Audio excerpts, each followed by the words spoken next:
Sallallahu alayhi wa sallam. Mes frères et mes sœurs, la khutbah de Juma'a d'aujourd'hui, elle est capitale, vitale et primordiale. Écoutez bien, il y a un sport au monde auquel il est pratiqué par des centaines de millions de personnes. J'ai pas dit des dizaines. Des centaines de millions de personnes pratiquent ce sport dans le monde. Et en plus, ce sport, tu n'as pas besoin de carte de membre, ni de carte de club, ni de carte d'adhérent. C'est gratuit. Vous savez c'est quoi? La jalousie. Oui mes frères, un cancer. Un cancer qui détruit l'être humain de l'intérieur. Écoutez, Allah tabaraka wa ta'ala nous dit dans le Coran, dans Surat Nisa, Allah tabaraka wa ta'ala dit وَلَا تَتَمَنَّوْا مَا فَضَّلَ اللَّهُ بِهِ بَعْضُكُمْ عَلَى بَعْضٍ لِلرِّجَالِ نَصِيبٌ مِمَّا اكْتَسَبُوا وَلِلنِّسَاءِ نَصِيبٌ بِمَا اكْتَسَبْنَ. Dans le sens, Allah tabaraka wa ta'ala dit, Allah a favorisé les uns aux autres, les uns par rapport aux autres, dans la répartition de ses biens. Aux hommes, une part qu'ils ont acquise, et aux femmes, une part qu'elles ont acquise. Allah tabaraka wa ta'ala, c'est lui qui partage, c'est lui qui donne. Personne ne partage à part Allah, personne ne donne à part Allah. Et combien, comment, quand, où, il n'y a que Allah qui décide. Personne ne peut se permettre de rentrer dans la gestion d'Allah. Et Allah nous fait montrer, c'est moi qui partage, je donne à eux, je donne à eux. Combien, comment, c'est moi qui décide. Vous savez ce qu'ont dit les savants? Celui qui n'est pas d'accord avec le partage d'Allah, c'est comme quelqu'un qui déterre les cadavres des tombes. C'est un croque-mort. Celui qui n'est pas d'accord avec le partage d'Allah, du genre, je suis pas d'accord. Allah, pourquoi tu donnes à lui, tu donnes pas à lui? Pourquoi tu me donnes moi, pourquoi tu donnes à lui? Bah, t'es pas d'accord avec Allah? T'es pas d'accord avec la décision d'Allah? Non, si tu n'es pas d'accord, c'est parce que tu es jaloux. Tu es jaloux parce qu'Allah, il a donné à lui quelque chose que toi, Allah t'a pas donné. Mais Allah, ne t'inquiète pas, il va te donner autre chose. Non, moi, je veux pas ça, je veux ça. Ouais, la jalousie, c'est mortel. Pourquoi? Parce que la jalousie a été la cause du premier péché dans le ciel et le premier péché sur la terre. Oui, la jalousie a été la cause du premier péché dans le ciel et le premier péché sur la terre. Dans le ciel, vous connaissez tous. Allah tabaraka wa ta'ala, qu'est-ce qu'il dit? وَإِذْ قُلْنَا لِلْمَلَائِكَةِ أَسْجُدُوا لِآدَمَ فَسَجَدُوا إِلَّا إِبْلِسَ أَبَى وَاسْتَكْبَرَ وَكَانَ مِنَ الْكَافِرِينَ. Et quand nous demandâmes aux anges de se prosterner devant Adam, tous se prosternèrent à l'exception de Iblis. Il a refusé, il s'est enorgueilli et il a fait partie des infidèles. Et sur la terre, vous savez que Adam et Hawa ont eu beaucoup d'enfants. Et deux les plus connus qu'on connaît, c'est Abil et Qabil. Et vous savez que Qabil, il avait l'habitude de s'occuper quoi? Des champs. Et Abil s'occupait des animaux. Et arriva le moment où il devait se marier. Et Qabil n'a pas accepté sa prétendante, il n'en voulait pas. Elle était destinée, pourquoi? Son frère Abil. Qu'est-ce qu'il a fait? فَقَتَلَهُ فَأَصْبَحَ مِنَ الْخَاسِرِينَ. Il a tué son frère. Parce qu'il était jaloux que lui avait cette femme. C'est mortel, hein? C'est mortel la jalousie, hein? C'est dans le Coran. Mes frères, c'est mortel la jalousie, c'est dangereux. Tu peux aller très loin dans la jalousie. Même en 2024, la jalousie, c'est très dangereux. Non seulement tu t'éloignes d'Allah, deux, tu n'es pas d'accord avec Allah, trois, tu n'es pas d'accord avec la décision d'Allah. En fait, tu es un rebelle. Quelqu'un qui est jaloux, c'est un rebelle. Il se rebelle contre la décision divine. La jalousie, c'est un cancer. C'est pire que le cancer du pancréas, je peux vous le dire. Ou de la prostate, ça c'est rien ça. On va tous y passer. Mourir, c'est pas grave, mais mourir avec cette maladie, qui est quoi? Le cancer, qui est la jalousie. C'est quoi la jalousie? C'est quoi être jaloux de quelqu'un? Être envieux et être jaloux. On va donner le hadith qui est connu.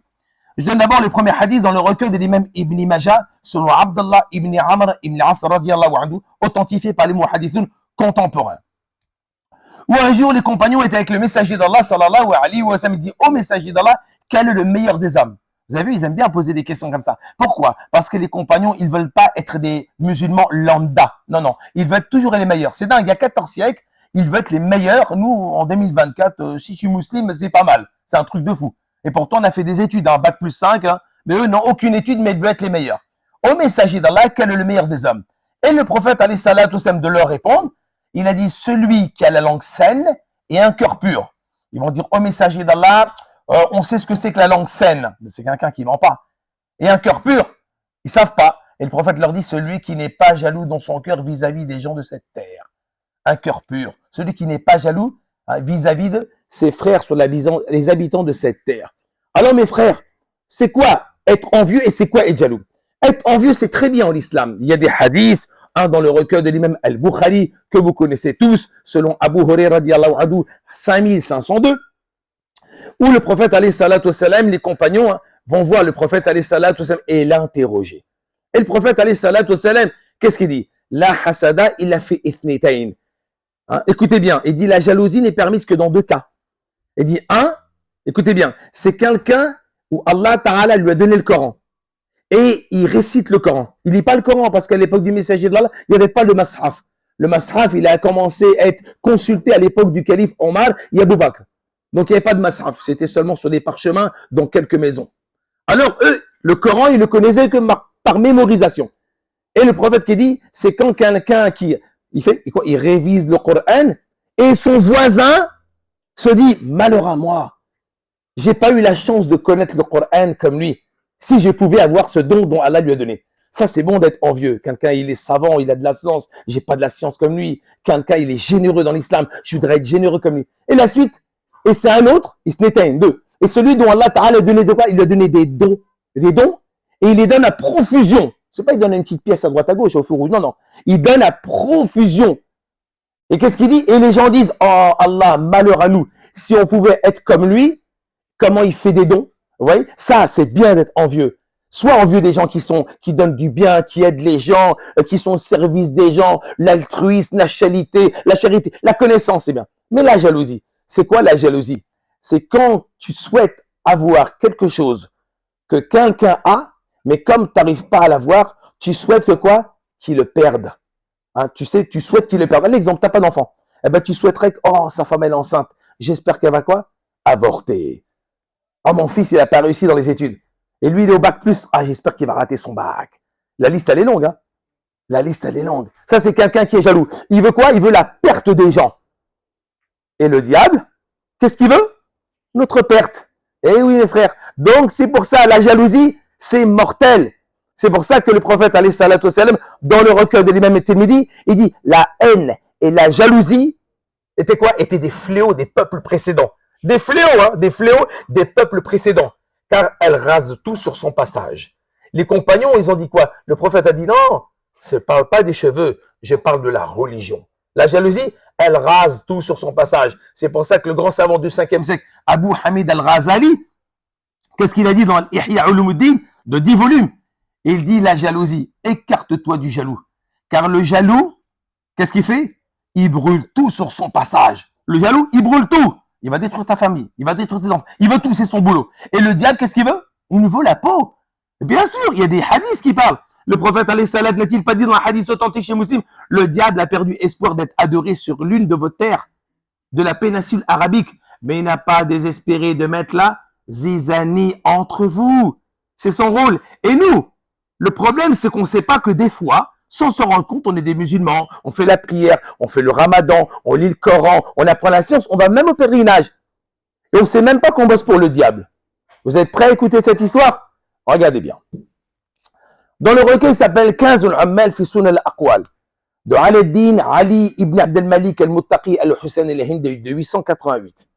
Il nous raconte, et elle est authentifiée par l'imam Ibn Kathir, nous raconte qu'à l'époque du calife Omar ibn al-Khattab radiyallahu anhu, Omar, il avait un commandant de l'armée qui était posté au Shem, en Syrie.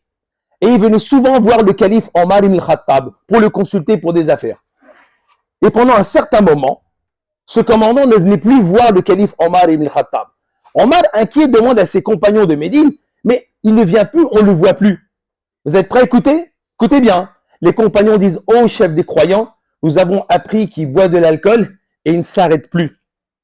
Si on entend ça, nous, en 2024, vous savez la réaction des musulmans en 2024? Astaghfirullah, a'udhu billah, la hawla wa la quwwata illa billah.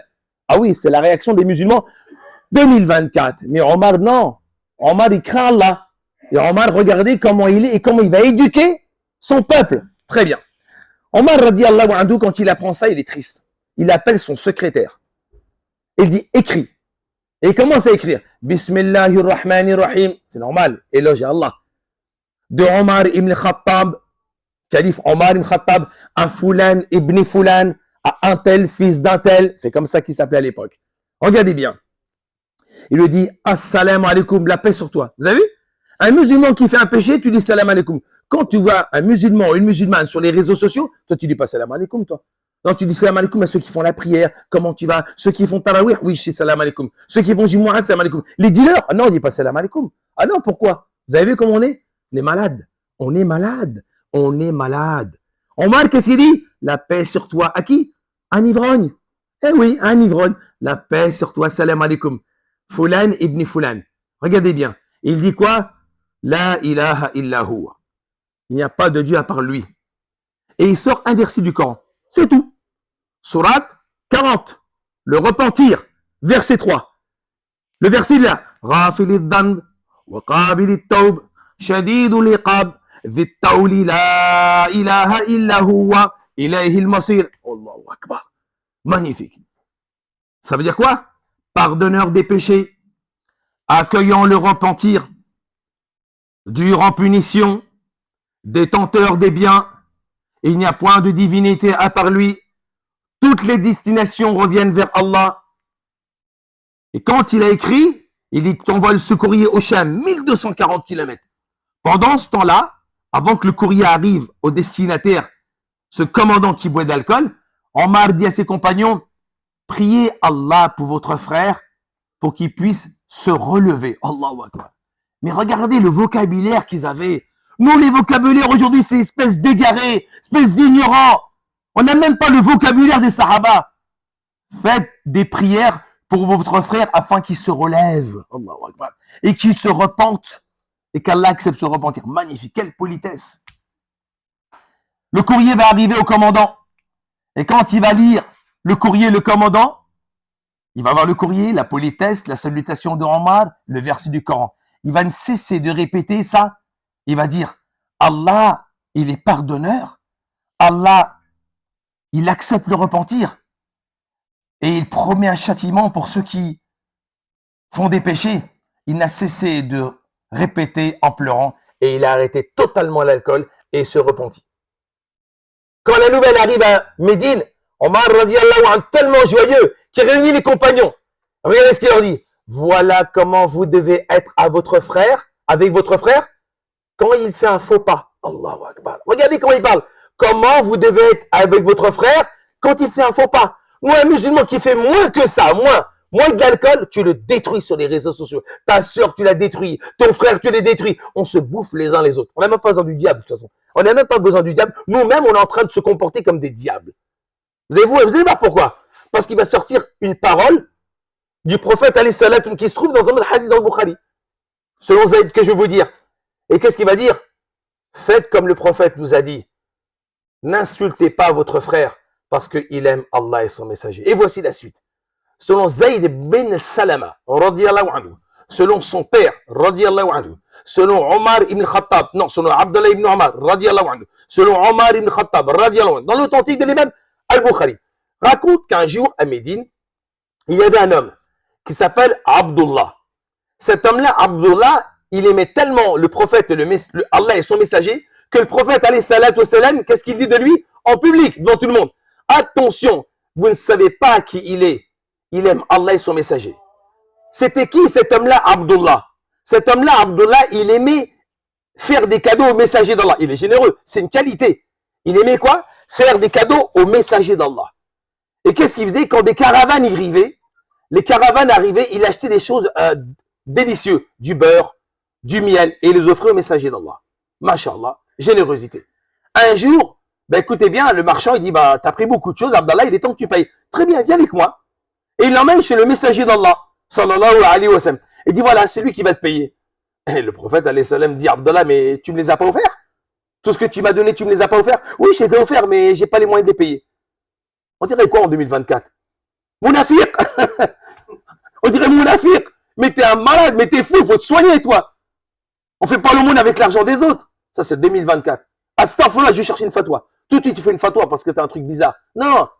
Quand le prophète va entendre ça, il va rire. Abdallah va rire. Et le prophète va payer le marchand. Aucun reproche, Abdallah. Voilà la relation avec le prophète alayhi salam et Abdallah. Mais attendez, ça s'arrête pas là. Mais Abdallah, il avait un défaut, comme nous tous. Celui qui n'a pas de défaut, il n'est pas musulman, de toute façon. On a tous des défauts. Vous savez quoi? Il aimait la gnôle. Il aimait l'alcool, Abdullah. Et souvent, il était ivre et tutibé sur la route. Comme en France, quelqu'un qui est titube sur la route et qui est ivre, bah, la police attrape, le met en cellule de dégrisement et 135 € d'amende. Eh bien, c'est pareil. Souvent, il était ivre sur la route. Qu'est-ce qu'on fait? On le ramenait en cellule de dégrisement. C'était sa punition. Et un jour, un homme musulman, un compagnon que vous connaissez tous, il n'en pouvait plus. Il a été mis encore en cellule et vous savez ce qu'il dit devant lui? Il commence à le maudire. C'était Khalid ibn Walid. Il se met à le maudire. Et le prophète, il dit stop. Ne maudissez pas votre frère, car vous ne savez pas combien il aime Allah et son messager. Et n'aidez pas votre frère, non, n'aidez pas le diable contre votre frère. N'aidez pas le diable, ne bossez pas pour le diable. Ne vous associez pas avec lui en maudisant vos frères. Eh bien, c'est pareil. C'est quand on est jaloux vis-à-vis de quelqu'un et on ne supporte pas qu'il réussisse dans n'importe quelle branche, c'est qu'on est jaloux. En fin de compte, vous savez quoi? On s'est associé avec le diable. Parce que le plus grand jaloux, c'est le diable.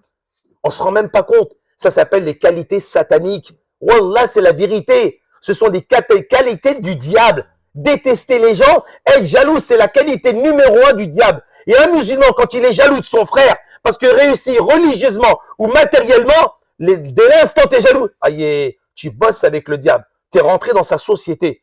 Soit tu as des parts des actions, mes frères, on demande à Allah Ta'ala, mes chers frères, que cette maladie qui est mortelle, s'éloigne de nous et que jamais on puisse penser négatif d'une sœur ou d'un frère. Et quand tu vois un musulman ou une musulmane sur les réseaux, ça te plaît pas, tu sais ce que tu fais? Tu rentres dans une grotte et tu t'enfermes. Tu bois le ben, tu manges des dattes, ça va te calmer. Mais regarde même pas les réseaux parce que tu vas devenir malade et tu vas exprimer le pire de ta maladie. C'est pour ça que j'ai écouté un savant en 1994. C'était au Cachemire, entre l'Inde, le Pakistan et la Chine. Il y avait un grand rassemblement de savants. Vous savez ce qu'il a dit? C'est fort. Il a dit, les munafiqines d'aujourd'hui sont pires que les munafiqines de l'époque du messager d'Allah. Ça fait peur. Il a dit, les hypocrites d'aujourd'hui sont pires que les hypocrites de l'époque du messager d'Allah. On a posé la question, ça, mais où est ton dalil? C'est très simple. Car à l'époque du prophète, les hypocrites, ils cachaient leur hypocrisie. Ils s'habillaient comme les musulmans, ils priaient avec les musulmans, ils partaient à Tabouk avec les musulmans, ils s'asseyaient dans les assises avec le prophète, ils faisaient tout pour pas se faire remarquer. Et à l'intérieur, ils étaient hypocrites. Aujourd'hui, le musulman, il étale son hypocrisie en public. Le musulman, il étale son hypocrisie. Les hypocrites, ils parlaient sur le dos du messager d'Allah, derrière lui. Et devant le messager d'Allah, ah non, on n'a rien dit. On est clean. Mais aujourd'hui, c'est le contraire. On parle sur les musulmans, devant eux, derrière eux, et c'est bien moi. On demande à Allah, Ta'ala, mes chers frères, que la jalousie, qui nous l'écarte. Parce que la jalousie, elle va tirer quoi? La colère d'Allah. Le courroux d'Allah, elle peut même amener une maladie qui s'appelle al-nifaq, l'hypocrisie. Et après l'hypocrisie, ces gens-là, ils sont pas en enfer. Non, mes frères. Ils sont asfal minan nar, les plus bas de l'enfer. Subhanakallah bihamdik, nashhadu an la ilaha illa ant, nastaghfiruka wa natubu ilayk.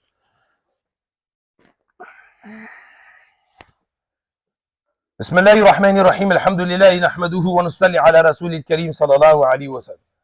Mes frères, le prophète Mohammed sallallahu alayhi wa sallam nous raconte dans le recueil de l'imam Abu Daoud al-Tayyalisi, authentifié par les muhaddithun, selon Abu Hurairah radiyallahu anhu, qui dit Iyyakum wal hasad.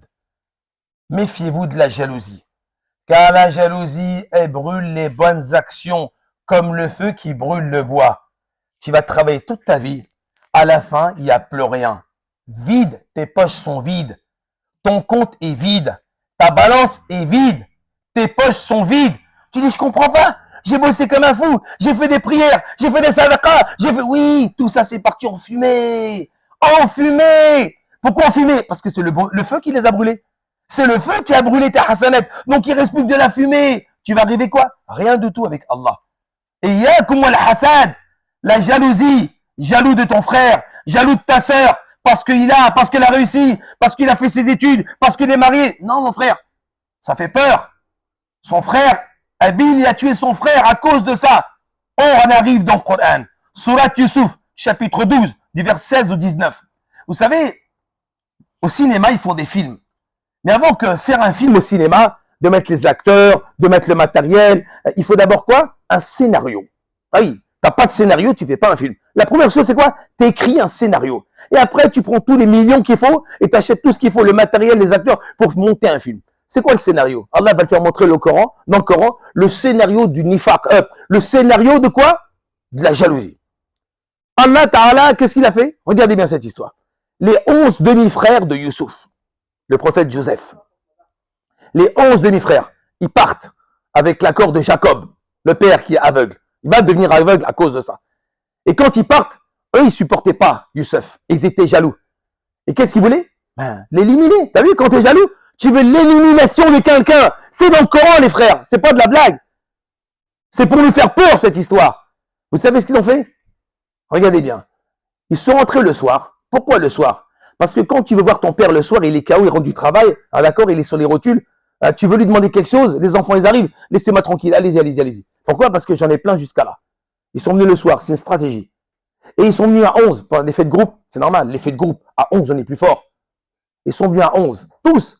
Pas un n'est resté derrière. Ils sont rentrés. Ils ont vu le père. C'était le soir. Ils lui ont dit, voilà, père. On a laissé notre frère Youssouf avec les bagages. C'est du mensonge. Du mensonge. C'est coranique. Un loup est venu la dévorer. Et c'est encore du mensonge. On a ramené une chemise pour prouver du faux sang. En fait, c'était du faux sang d'un animal. Et le père, il a vu ça. Le faux sang, la chemise. Ils étaient 11. C'était le soir. Tout est impeccable pour qu'il y croive. Vous avez vu tout le scénario pour la jalousie, ce que tu es capable de faire? Vous avez vu le Coran, ce qu'il nous fait montrer? Pour la jalousie, pour l'extermination de quelqu'un, tu ne fais pas des choses comme ça. Tu prépares ton plan, pourquoi? Pour l'élimination de ta soeur et ton frère en 2024. Tu prépares ton plan, pourquoi? Parce que tu es jaloux. Tu veux sa perte. Mais c'est de la folie, frère. Wallah, des fois, on se demande si on ne bosse pas pour le diable. Parce que le diable veut notre perte. Mais celui qui veut la perte des musulmans, ma frère, Wallah, mes soeurs, il bosse pour le diable, lui. Il bosse pour le diable. Donc c'est pour ça, c'est très important, mes chers frères. Le prophète nous dit, n'aidez pas le diable contre votre frère. Ne l'aidez pas. Ne lui donnez pas un coup de main. Laissez-le, déjà, il bosse. Après ta mort, il va bosser. Je termine avec cette histoire. Dans le livre qui s'appelle 15 al-Ummal. Selon, écoutez bien, Malik, rahimahullah. Selon Zuhri, rahimahullah. Selon Abdullah ibn Salama, rahimahullah. Selon Qais ibn Matati, nous raconte qu'au temps du prophète Mohammed sallallahu alayhi wa sallam à Médine, il y avait un homme qui s'appelait Qais ibn Matati. Il arrive dans les rues de Médine, arrivé au faubourg, il voit un groupe de compagnons. Qui étaient ces compagnons? Accrochez-vous. Bilal al-Habashi, Bilal l'Abyssinien, Souhaib al-Rumi, Souhaib le Byzantin, deuxième converti, Salman al-Farisi, Salman le Perse, converti. 3 convertis là-dedans. Qais ibn Matati s'approche d'eux et leur dit, nous les Aws et les Khazraj, on est arabes. Le Coran est en arabe. Notre prophète est arabe. Notre prophète est arabe. Le Coran est en arabe. Et nous, on est arabes. On est plus à même à être meilleurs que vous. Qu'est-ce que vous faites ici? Vous savez qui était présent? Mu'ad ibn Jabal, le plus grand savant du halal et du haram. Quand il entend ça, il était fou. Il apprend. Il le prend avec lui. Il le ramène chez le prophète, alayhi salatu wassalam. Quand le prophète, il entend ça, le prophète, il dit, alayhi salatu wassalam, mobilisation générale. Venez tous dans la mosquée. Mobilisation. État d'urgence. C'est fou ce qu'il a dit, cet homme-là. On est arabe. Notre prophète est arabe. Le Coran est en arabe. On est meilleur que vous. Vous, les convertis. Les noirs, les blancs et les perses. Et les africains. Le prophète, il prend la parole en public. Vous savez ce qu'il dit? Allah est unique. Notre Seigneur est notre Seigneur unique. Adam est notre Père unique. On n'a pas d'autre Père. Adam est notre Père unique. Et notre religion, elle est unique. Il n'y en a pas d'autre religion. Mu'ad, écoutez bien. Notre religion est unique. Notre Père est unique. Notre Seigneur est unique. Qu'est-ce que vous avez avec la langue arabe? Être arabe ne vient pas ni de votre père ni de votre mère. Mais être arabe, c'est celui qui parle arabe. Mu'ad, lâche-le. C'est un habitant du feu de l'enfer. C'est un habitant du feu de l'enfer. Et je termine avec le plus bel héritage. C'est le hadith le plus grand mutawatir au monde, où il y a le plus de transmetteurs. Dans cette chaîne de transmission, si on écrivait tous les noms qui sont dans la chaîne de transmission, il y aurait plus de noms que les versets du Coran. Entre 124 000 et 144 000 ont participé au pèlerinage d'adieu. En 631 et demi, 6 mois avant la mort du messager d'Allah, sallallahu alayhi wa sallam. Je vous le raconte, et dans le recueil d'Imam Al-Bukhari. Ô gens, écoutez attentivement mes paroles et comprenez, car je ne sais pas si je pourrai vous rencontrer en cet endroit, passer cette année-là. Ô gens, votre sang, vos biens, votre honneur vous sont choses sacrées, de même que ce jour sacré, en ce mois sacré, en ce territoire sacré, jusqu'à ce que vous rencontrez votre Seigneur. Vous allez indubitablement rencontrer votre Seigneur et vous serez interrogé à propos de vos actes. Vous avez donc fidèlement transmis ce message, ô Allah soit témoin. Celui qui prend un dépôt, qui le rende à celui qui l'avait confié. Et ne prenez aucun intérêt comme on faisait du temps de l'ignorance, mais vous avez un droit sur vos capitaux. Vous avez donc transmis ce message fidèlement, ô Allah soit témoin. Ô gens, le diable a perdu espoir d'être adoré sur l'une de vos terres. Néanmoins, il cherchera à vous tromper au sujet de vos petites affaires. Soyez donc vigilants pour votre sécurité de votre religion. Ne soyez ni oppresseurs, ni opprimés. Vous êtes donc fidèlement transmis ce message. Oh Allah soit témoin. Oh gens, le temps est revenu à sa condition initiale, le jour où Allah l'avait créé, le jour où il créa les cieux et la terre. Le nombre des mois auprès d'Allah est de 12, auxquels 4 sont sacrés. Oh gens, vos femmes ont un droit sur vous et vous avez un droit sur elles. Soyez bons et doux en ce qui concerne les femmes. Elles vous sont un soutien et un partenaire engagé de la part de Dieu. Soyez pieux vis-à-vis de la femme. Vous êtes donc fidèlement transmis ce message. Oh Allah soit témoin. Ô gens, j'ai laissé parmi vous ce qui, si vous y tenez fermement, vous protégera de l'égarement, le livre de Dieu et la tradition de son messager de Dieu, sallallahu alayhi wa sallam. Ô gens, tout musulman doit être un véritable frère pour tout autre musulman. Et ne prenez pas les biens de votre frère et ne vous trompez pas les uns les autres. Ensuite, le prophète leva son index en direction de la foule et s'exclama: vous êtes donc fidèlement transmis ce message. Vous êtes donc transmis fidèlement ce message. Oh Allah soit témoin que les présents transmettent ce message à l'absent. Allahumma hdina fi man hadayt, wa afina fi man afayt, wa tawallana fi man tawallayt, bi rahmatika rahmar rahimin. Allahumma nas'aluka imanun kamila, ولسان ذاكرا ويقين صادقا وقلب خاشعا وعلم نافعا ونيات صادقة وحياة طيبة وجنة عالية برحمتك رحم الراحمين. Ya Allah, créateur des cieux et de la terre, Allah, maître de l'univers, toi qui nous as donné la foi et la religion, on te demande de nous garder dans la religion. On te demande de nettoyer notre cœur. Allah, retire la jalousie de notre cœur. Allah, retire l'hypocrisie de notre cœur. Allah, retire la haine de notre cœur. Allah, retire l'orgueil de notre cœur. Allah, retire les maladies sataniques de notre cœur. Allah, éloigne-nous du dab. Allah, unit cette communauté. Frères musulmans et sœurs musulmans, fais qu'on soit la meilleure communauté jusqu'à la fin des temps. Allah fait qu'à partir d'aujourd'hui, on ne soit pas jaloux vis-à-vis de qui que ce soit sur la face de cette terre, qu'il soit musulman ou non musulman. Allah fait qu'à partir d'aujourd'hui, on ne déteste plus une sœur, plus un frère, qu'on ne critique plus personne. Allah nous notre cœur. Allah fait qu'on ne meure pas dans cette situation, car toi tu es pardonneur et personne ne peut pardonner à part toi. Oh Allah, pardonne notre péché. Parce que du matin au soir, on pense mal. Du matin au soir, on critique les gens. Du matin au soir, on se comporte mal avec les musulmans. Ou Allah, protège notre cœur, protège notre pensée. Fait que les musulmans soient unis sur la face de cette terre. Subhanakallah bihamdik. Nashhadu an la ilaha illa ant. Nastaghfiruka wa natubu ilayk. Subhana rabbika rabbil izzati amma yasifun. Wa salamu ala al-mursalin. Walhamdulillahi rabbil alamin. Aqima salah.